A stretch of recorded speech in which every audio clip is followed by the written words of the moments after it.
कसा लुक पाहिजे तुम्हाला? मला स्मूथ लुक पाहिजे, करली नकोय. कर्ली हेअर नकोय, हा, आणि थोडेसे शॉर्ट पाहिजेत.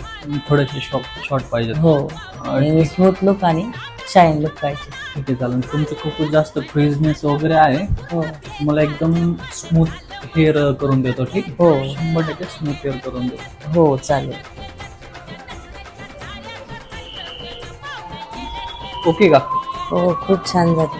असंच पाहिजे ना? हो फ्रीजनेस वगैरे सगळं गायब झालं तुमचं. हो. लुक बघा कसा भारी आला. हम्म.